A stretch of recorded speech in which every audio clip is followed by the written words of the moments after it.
Breakfast ആയിട്ടൊക്കെ അപ്പോൾ എല്ലാവർക്കും ഇഷ്ടമാണ്. പക്ഷേ ഈ പറഞ്ഞ പോലെ തന്നെ എല്ലാവർക്കും ചിലപ്പം പെർഫെക്റ്റ് ആയിട്ട് വരണമെന്നില്ല.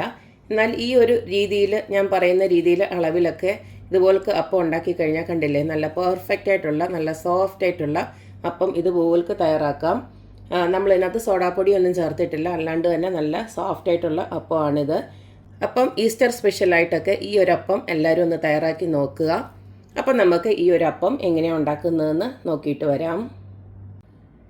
പാലപ്പം ഉണ്ടാക്കാനായിട്ട് ആദ്യം തന്നെ നമുക്ക് ഇളം ചൂടുള്ള വെള്ളം വേണം. ഞാനിപ്പം ഒരു അര ഗ്ലാസ് ഇളം ചൂടുള്ള വെള്ളം ഇതുപോലൊക്കെ ഞാൻ എടുത്തു വെച്ചിട്ടുണ്ട്. കണ്ടില്ലേ, നമുക്ക് തൊട്ട് കഴിഞ്ഞാൽ ഒരു ചെറിയ ചൂട് വേണം, അത്രേ ഉള്ളൂ, കൂടുതൽ ചൂടാവാൻ പാടില്ല. ഇനി ഇതിലേക്ക് നമുക്ക് 2 ടേബിൾ സ്പൂണ് പഞ്ചസാരയാണ് ഞാൻ ഇട്ട് കൊടുക്കുന്നത്.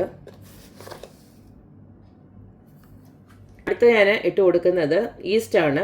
കണ്ടില്ലേ, ആക്റ്റീവ് ഡ്രൈഡ് ഈസ്റ്റ് എന്ന് പറഞ്ഞിട്ട് ഈ DCL എന്നുള്ള കമ്പനിയാണ്. നല്ല ഈസ്റ്റാണിത്. ഞാനിപ്പോൾ വർഷങ്ങളായിട്ട് ഇത് തന്നെയാണ് യൂസ് ചെയ്യുന്നത്. പിന്നെ ഒറ്റ കാര്യമുള്ളൂ, നമ്മളിത് നമ്മൾ ഈസ്റ്റൊക്കെ ഇട്ട് കൊടുക്കുമ്പോൾ ഡേറ്റ് ഉള്ളതാണോ എന്ന് ഉറപ്പ് വരുത്തിയിട്ട് ഇട്ട് കൊടുക്കാവും. അത് മാത്രമല്ല, ഉപയോഗിച്ച് കഴിഞ്ഞാൽ അത് ഫ്രിഡ്ജിനകത്ത് സൂക്ഷിക്കുകയും വേണം. ഞാനിപ്പം ഈ പഞ്ചസാരയിലോട്ട് ഇതുപോലക്ക് ഒരു 3/4 ടേബിൾ സ്പൂണ് ഇട്ട് കൊടുക്കുകയാണ്. ഇതിനി നമ്മൾ ഈ ഒരു പഞ്ചസാര ഇട്ട് കൊടുത്തതെന്ന് പറഞ്ഞാൽ ഇത് രണ്ടും കൂടെ ഒന്ന് ആക്റ്റീവ് ആവാൻ വേണ്ടിയിട്ടാണ്. ഇതിനിയും ചെറുതായിട്ടൊന്ന് പൊങ്ങി വരും. ആ സമയം വരെ നമ്മളൊന്ന് വെയിറ്റ് ചെയ്യണം. ഒരു 5 മിനിറ്റ് കൊണ്ട് ഇത് പൊങ്ങി വരും. ഈസ്റ്റ് കണ്ടോ, ഇതുപോലക്ക് ആക്ടിവേറ്റ് ആയിട്ടെന്ന് വരണം. ഒരു 5 മിനിറ്റ് വെക്കുമ്പോൾ തന്നെ ഇതുപോലക്ക് ഇങ്ങനെ കുമ്പളയായിട്ട് ഇങ്ങനെ വന്ന് ഇതുപോലക്ക് ഇരിക്കും. അപ്പോൾ അതുവരെ നമ്മളൊന്ന് വെയിറ്റ് ചെയ്യണം. ഇതിനകത്തേക്ക് ഇനി നമുക്ക് തേങ്ങാപ്പാലാണ് ആവശ്യമുള്ളത്. തേങ്ങാപ്പാലോ അല്ലെങ്കിൽ തേങ്ങ അങ്ങനെ തന്നെ ആണെങ്കിലും ചേർത്ത് കൊടുക്കാം. ഇതിപ്പോൾ ഞാൻ പാൽപ്പൊടി, അതായത് തേങ്ങാപ്പാൽപ്പൊടി ഉണ്ടായതുകൊണ്ട് ഇതിൽ 1 കപ്പ് തേങ്ങാപ്പാൽപ്പൊടി ഇതുപോലൊരു ബൗളിലോട്ട് ഇട്ട് കൊടുത്തു. ഇനി ഇതിലേക്ക് കുറച്ച് വെള്ളം ഒഴിച്ച് നമുക്ക് ഒന്ന് മിക്സ് ചെയ്ത് വെക്കണം. അരയ്ക്കാനുള്ള വെള്ളം നമുക്ക് ഇതിനകത്തുനിന്ന് ഒഴിച്ചു കൊടുത്താൽ മതി. കണ്ടല്ലേ, ഇതുപോലെ ഒരു 1.5 കപ്പ് വെള്ളം ഒഴിച്ച് കൊടുത്ത് നമുക്കൊന്ന് മിക്സ് ചെയ്ത് വെക്കാം. അപ്പം തേങ്ങാപ്പാലിന് പകരമാണ് തേങ്ങാപ്പാൽപ്പൊടി വെച്ചിട്ടുള്ള തേങ്ങാപ്പാൽ ഞാൻ ഇവിടെ റെഡിയാക്കി വെക്കുന്നത്. ഇതിന് പകരം നിങ്ങൾക്ക് ഒരു 1.5 കപ്പ് തേങ്ങയാണെങ്കിലും അങ്ങ് ചേർത്ത് അരച്ചാലും മതി, കുഴപ്പമൊന്നുമില്ല. അപ്പോൾ ഇതിനി ഇവിടെ ഇരിക്കട്ടെ. ഇനി നമുക്ക് അരച്ച് തുടങ്ങാം. ഞാനിപ്പോൾ 3 കപ്പ് അരിയാണ് കുതിർത്ത് വെച്ചിരിക്കുന്നത്, അതായത് 250 ml 3 കപ്പ്. ഇനി നമുക്കിത് അരച്ച് തുടങ്ങാം. അതുപോലെ തന്നെ ഇതും ഈസ്റ്റ് ആണെങ്കിലും കണ്ടില്ലേ, നമ്മൾ ആ പഞ്ചസാര ഇട്ട് കൊടുത്തത് ഒന്ന് അലിയിക്കാൻ വേണ്ടിയിട്ട് ഞാനൊന്ന് ജസ്റ്റ് ഇളക്കി കൊടുത്തതേ ഉള്ളൂ.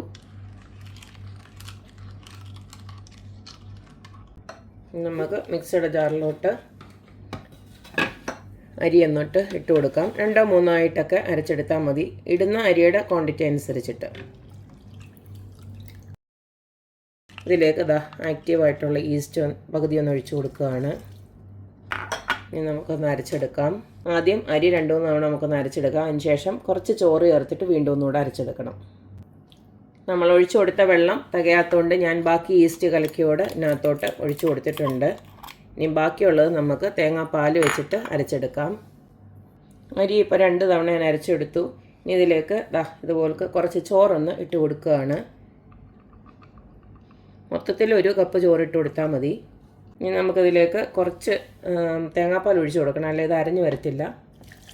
കുറച്ച് ഒഴിച്ച് കൊടുത്തിട്ട് നമുക്ക് അരച്ചൊന്നെടുക്കാം.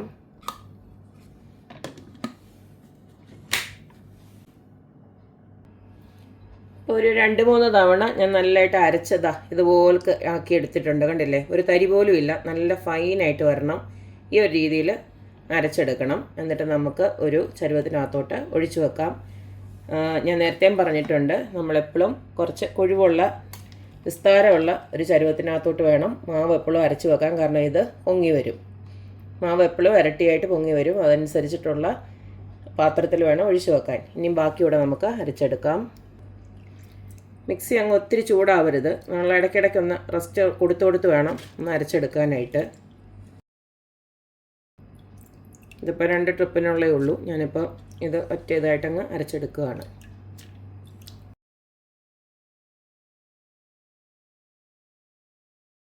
അപ്പോൾ രണ്ടാമതും അതുപോലൊക്കെ നന്നായിട്ട് ഞാൻ അരച്ചെടുത്തിട്ടുണ്ട്.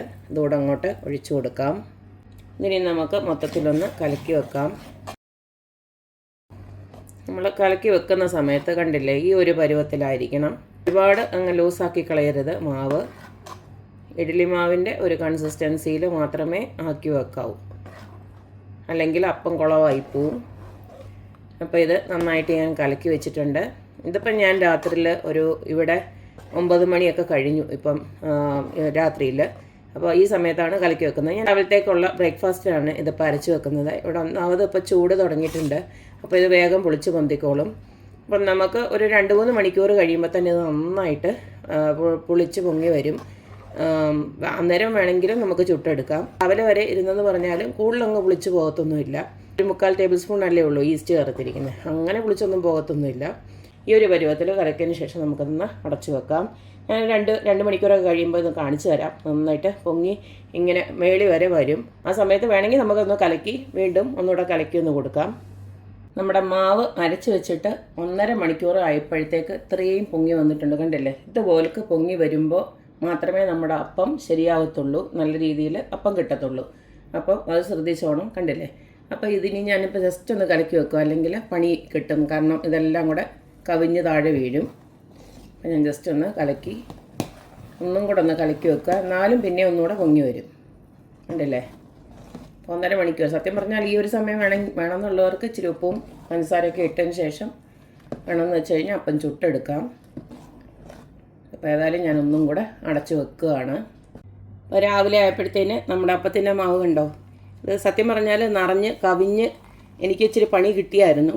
പിന്നെ അത് കഴിഞ്ഞിട്ട് പിന്നെ ഞാൻ ഒന്നുകൂടെ ഒന്ന് കലക്കി വെച്ചപ്പോഴാണ് ഇതൊന്നും കൂടെ ഒന്ന് താന്നത്, കണ്ടില്ലേ? ഈ ഒരു പരുവത്തിൽ നമുക്ക് കിട്ടണം. ഇനി നമുക്കിതിലേക്ക് ആവശ്യത്തിനുള്ള പഞ്ചസാരയും ഉപ്പും ഇട്ട് കൊടുക്കണം. ഈസ്റ്റ് പൊങ്ങാനായിട്ട് നമ്മൾ ഇട്ട് കൊടുത്തിട്ടുണ്ടായിരുന്നു, അത് മതിയെങ്കിൽ അത് മാത്രം മതി. പിന്നെ നമ്മൾ അപ്പം ഉണ്ടാക്കുമ്പോൾ ഇത്തിരി ഒരു കളർ വരണമെന്നുണ്ടെങ്കിൽ ഇത്തിരി കൂടെ പഞ്ചസാര ഇട്ട് കൊടുക്കണം. 2 സ്പൂൺ പഞ്ചസാരയുടെ ഇട്ട് കൊടുത്തിട്ടുണ്ട്. അടുത്തതിലേക്ക് നമുക്ക് കുറച്ച് ഉപ്പിട്ട് കൊടുക്കാം. ഒരു 1/2 ടീസ്പൂണ് ഉപ്പിട്ട് കൊടുക്കുന്നുണ്ട്. ഇതിന് നമുക്ക് നന്നായിട്ട് കലക്കി വെക്കാം. അപ്പം നമ്മുടെ മാവ് ഇളക്കുമ്പോൾ ഇത്തിരി ഒരു കട്ടി പോലെ തോന്നുന്നുണ്ട്, കണ്ടില്ലേ? ഇത്തിരി നമ്മുടെ ഇഡ്ഡലി മാവിനെക്കാട്ടിലും കട്ടിയുണ്ട്. അപ്പം നമുക്ക് ഇത്രയും കട്ടി വേണ്ട, ഇത്തിരി കൂടെ ലൂസാക്കാം. ഈ സമയത്ത് നിങ്ങൾക്ക് തേങ്ങാപ്പാൽ കൈവശം ഉണ്ടെങ്കിൽ അത് ഒഴിച്ചു കൊടുക്കാം, ഇല്ലെങ്കിൽ നമ്മുടെ പശുവും പാലുണ്ടല്ലോ അതൊഴിച്ചാലും മതി. ഒരു 1/4 കപ്പോളം പാലൂടെ ഒഴിച്ചു കൊടുത്തിട്ടുണ്ട്. ഇതിനെ നമുക്ക് അടച്ച് ഒരു 5 മിനിറ്റ് ഇതൊന്ന് അടച്ചു വെക്കണം. പഞ്ചസാരയും ഉപ്പും എല്ലാം ഇട്ട് ഇളക്കിയതിന് ശേഷം നമുക്ക് അപ്പം ചുട്ടെടുക്കാം. ഉപ്പും പഞ്ചസാരയൊക്കെ ഇട്ടതിന് ശേഷം ഒരു 5-10 മിനിറ്റോളം ഞാനൊന്ന് ഒന്നും കൂടെ ഒന്ന് പൊങ്ങാനായിട്ട് മാറ്റി വെച്ചു മാവ്. ഇനി നമുക്ക് അപ്പം ചുട്ടെടുക്കാം. ഇതുപോലൊക്കെ ഒരു പാന് ചൂടാക്കിയിട്ട്, അപ്പം പാൻ ചൂടാക്കി അതിലേക്ക് മാവ് ഒഴിച്ച് നമുക്ക് അപ്പം ചുട്ടെടുക്കാം.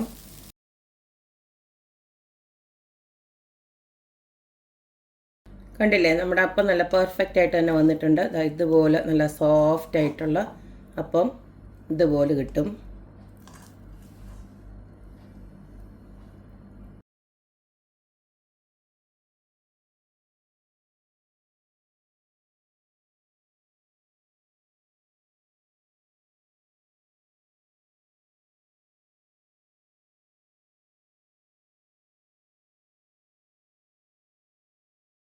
അപ്പോൾ ഇത്രയേ ഉള്ളൂ, നമ്മുടെ സോഫ്റ്റും പെർഫെക്റ്റും ആയിട്ടുള്ള പാലപ്പം റെഡി ആയിട്ടുണ്ട്. ഈസ്റ്ററിൻ്റെ അന്നൊക്കെ ഇതിൻ്റെ കൂടെ നല്ല ബീഫ് സ്റ്റൂവോ അല്ലെങ്കിൽ ചിക്കൻ സ്റ്റൂവോ ഒക്കെ ഉണ്ടെങ്കിൽ നല്ല അടിപൊളിയായിരിക്കും.